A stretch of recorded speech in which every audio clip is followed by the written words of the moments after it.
আমরা জানি চৈতন্য মহাপ্রভু বলছেন কৃষ্ণের সংসার করো ছাড়ি অনাচার, অর্থাৎ অনাচার পরিত্যাগ করে আমাদের কৃষ্ণের সংসার করা উচিত। তো কৃষ্ণের সংসার কিরম হয়, কিরম কৃষ্ণের সংসার করা উচিত, আমরা প্র্যাকটিক্যালি আজকে আমরা একটা ভক্তের বাড়িতে এসেছি। এই ভক্তের বাড়ি অত্যন্ত ছোট বাড়ি হলেও মন অনেক বড়।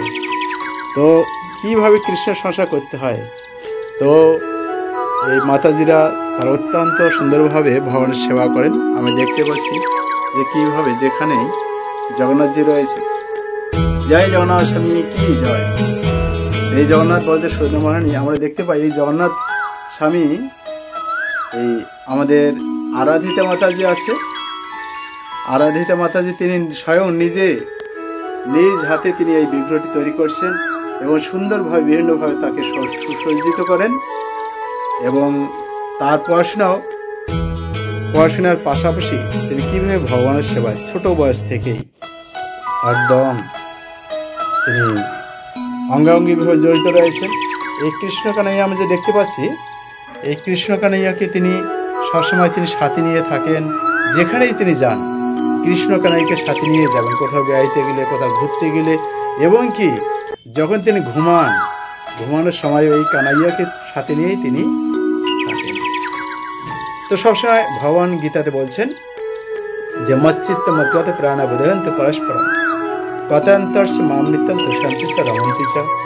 অর্থাৎ ভগবানের ভক্তরা সবসময় কী করবেন, ভগবানের কথা সবসময় চিন্তন করবেন, আর ভগবানের কথা একে অপরে আলোচনা করে তারা আনন্দিত হবেন। এই জন্য বিশেষ করে চৈতন্য মহাপ্রভু তিনি তুলে ধরছেন যে কিভাবে গৃহে থাকো বনে থাকো সদা হরি বলে ডাকো, সুখে দুঃখে ভুলো নাকো বদন হরির নাম করবে।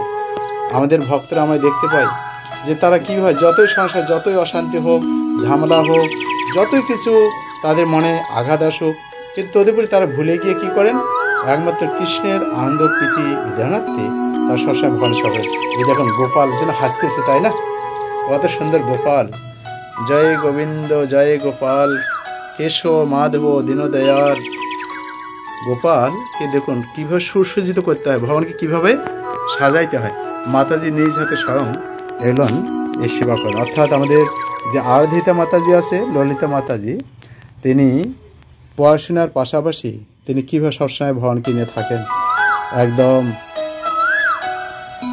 হাতে বালু, হাতে গলায়, কানে সুন্দরভাবে সুসজ্জিত করছেন। আমরা দেখতে পাচ্ছি এতটুকু কানাইয়াকে তিনি কীভাবে সাজিয়েছেন।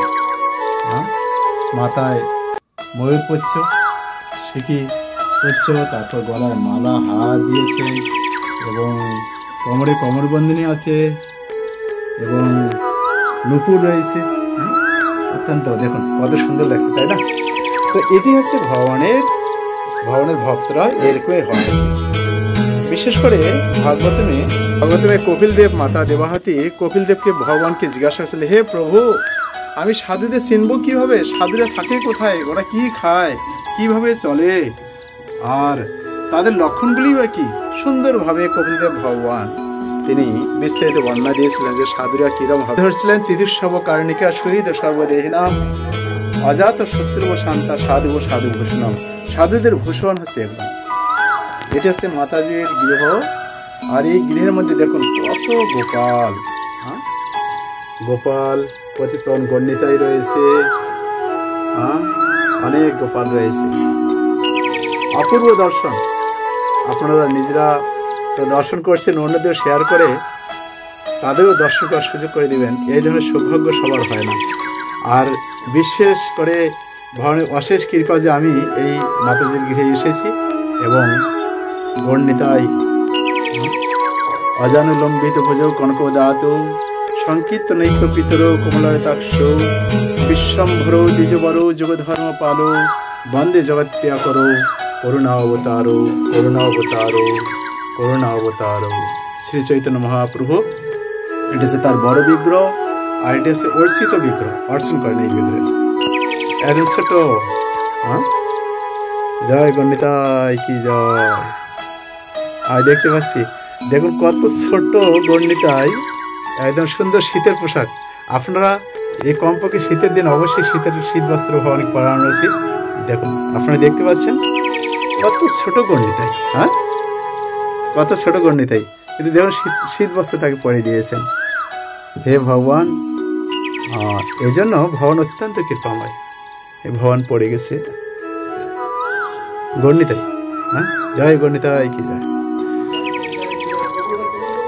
আর এটা হচ্ছে জগন্নাথ বলদেব সুভদ্রা মহারানী।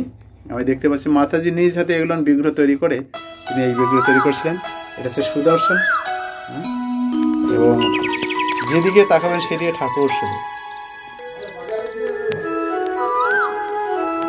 এটা হচ্ছে ঝুলন ভগবানকে। হে কৃষ্ণ করুণা সিন্ধু দীনবন্ধু জগৎপতি গোপেশ গোপীন্তরাধন। তো ভগবানকে আসলে আপনারা কীভাবে বসাবেন? যদি আপনাদের ঘরে যদি রাধা কৃষ্ণর সাথে যদি আপনার দেবদেবী থাকে, তাহলে দেবদেবীদেরকে আপনারা আলাদা আসনে বসাবেন, কেননা একলা ঈশ্বর কৃষ্ণ আর সব ভিত্ত। তো যেহেতু তারা বিশেষ কর্মের দায়িত্বে রয়েছেন, এই জন্য দেবদেবী অবশ্যই আমাদের সম্মান করা আছে। তারা আলাদা আসনে থাকবেন আর ভগবান আলাদা আসনে থাকবেন। হ্যাঁ, তো এইভাবে আপনার ঠাকুর আসন সাজাবেন। আর শীতের দিন আপনার শীত বস্ত্র এইভাবেই ভগবানকে আপনার পরিধান করাবেন আর সুন্দরভাবে এইভাবে সুসজ্জিত করবেন। এই হরে কৃষ্ণ।